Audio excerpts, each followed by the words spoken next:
Welcome back to Wolf Reports. On 2:40 p.m. Wednesday, 22 March 2017, British-born citizen Khalid Masood, age 52, a career criminal and Muslim convert, drives down Westminster Bridge at high speeds, mowing down 50 members of the public. He sped down the left side walkway of the bridge. People had nowhere else to go but under his tires or over the side of the bridge. The injuries were extensive. 2 people died at the scene, and 1 elderly man died later. After the massacre on the bridge, he intentionally plowed his vehicle into the New Palace Yard near the British House of Parliament. He then exited his vehicle and was confronted by a police officer, who he then stabbed to death. Not long after, he was shot to death by armed anti-terrorism police. In total, during his attack, he killed 4 people and injured over 50. Masood was known by police and had already been arrested for suspicion of Islamic extremism and for committing violent crimes with knives. Investigators since the incident have suggested that he was likely converted to an extreme interpretation of Islam during one of his several stays in jail. After having been converted, in the last year he's taken 3 trips to Saudi Arabia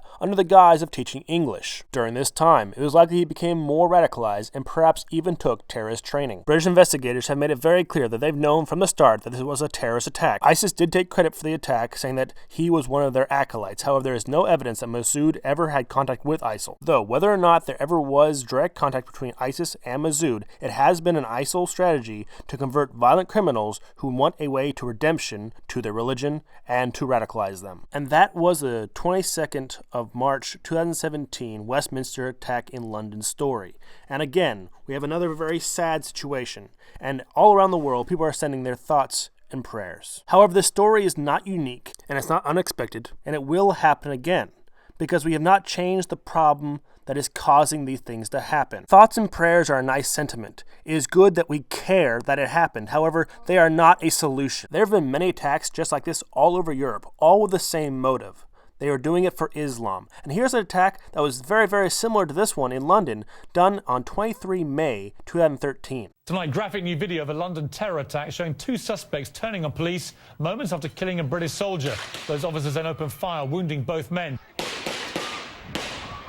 The video is remarkable. With me now from the scene is CNN contributor Paul Cruikshank. Paul, obviously an incredible bit of video there showing the shootout, which led to the 2 suspects being wounded. What do we know about these men?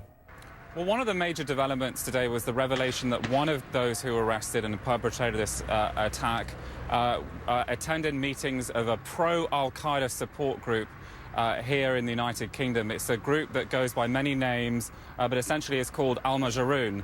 Now, one of the suspects was at a rally this group put together in 2007 outside a police station in London. I've reported on this group for many years.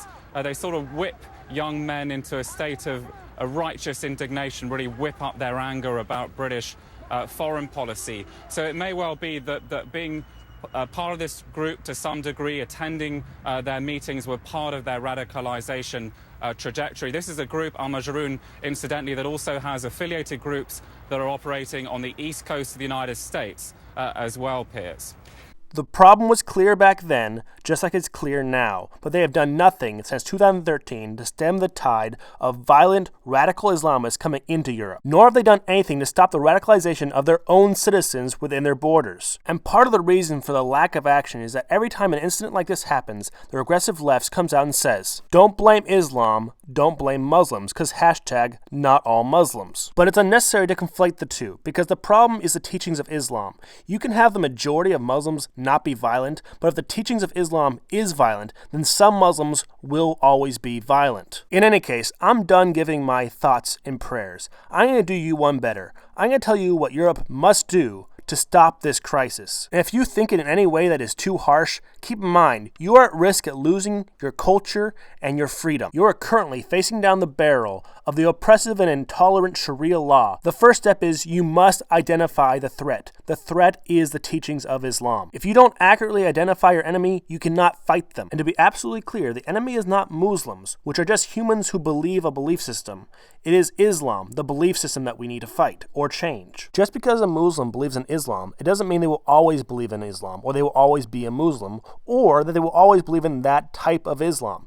If Islam goes through reformation, like Christianity has, and becomes modernized, and no longer has those violent beliefs, then you've solved the problem. You've changed the religion to no longer have the attributes that are causing the problem. After you've identified the teachings of Islam as being the problem, now you have to find ways to mitigate the problem. The first and best way to mitigate the problem is for Muslims themselves to reform their religion. However, that is only in the power of Muslims and not within the European government to fix. The only remaining option to the secular European governments is the following. 1. Halt all immigration from countries that teach the radical, dangerous versions of Islam. Those immigrants carry with them the radical ideology they will then spread to others when they get to Europe. You must stem the flow. Second, any immigrant that has already come here who has committed any crime should be deported. You have no moral obligation to keep immigrants in your country that cannot follow your laws. You need to stop making excuses for rape, assault, and theft.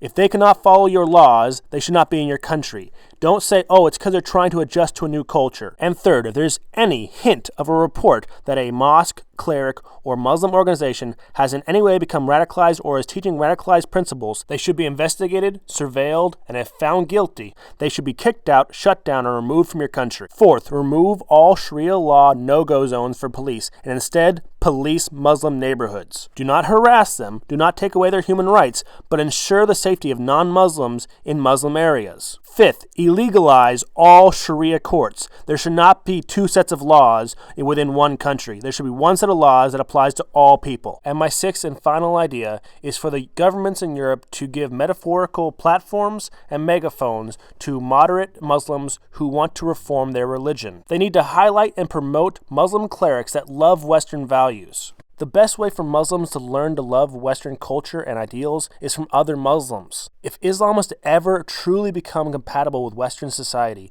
it must first be reformed. It can only be reformed by Muslims. And the West can support that by making the voices of reformers louder. That's my 2 cents. Take it or leave it. Direwolf out.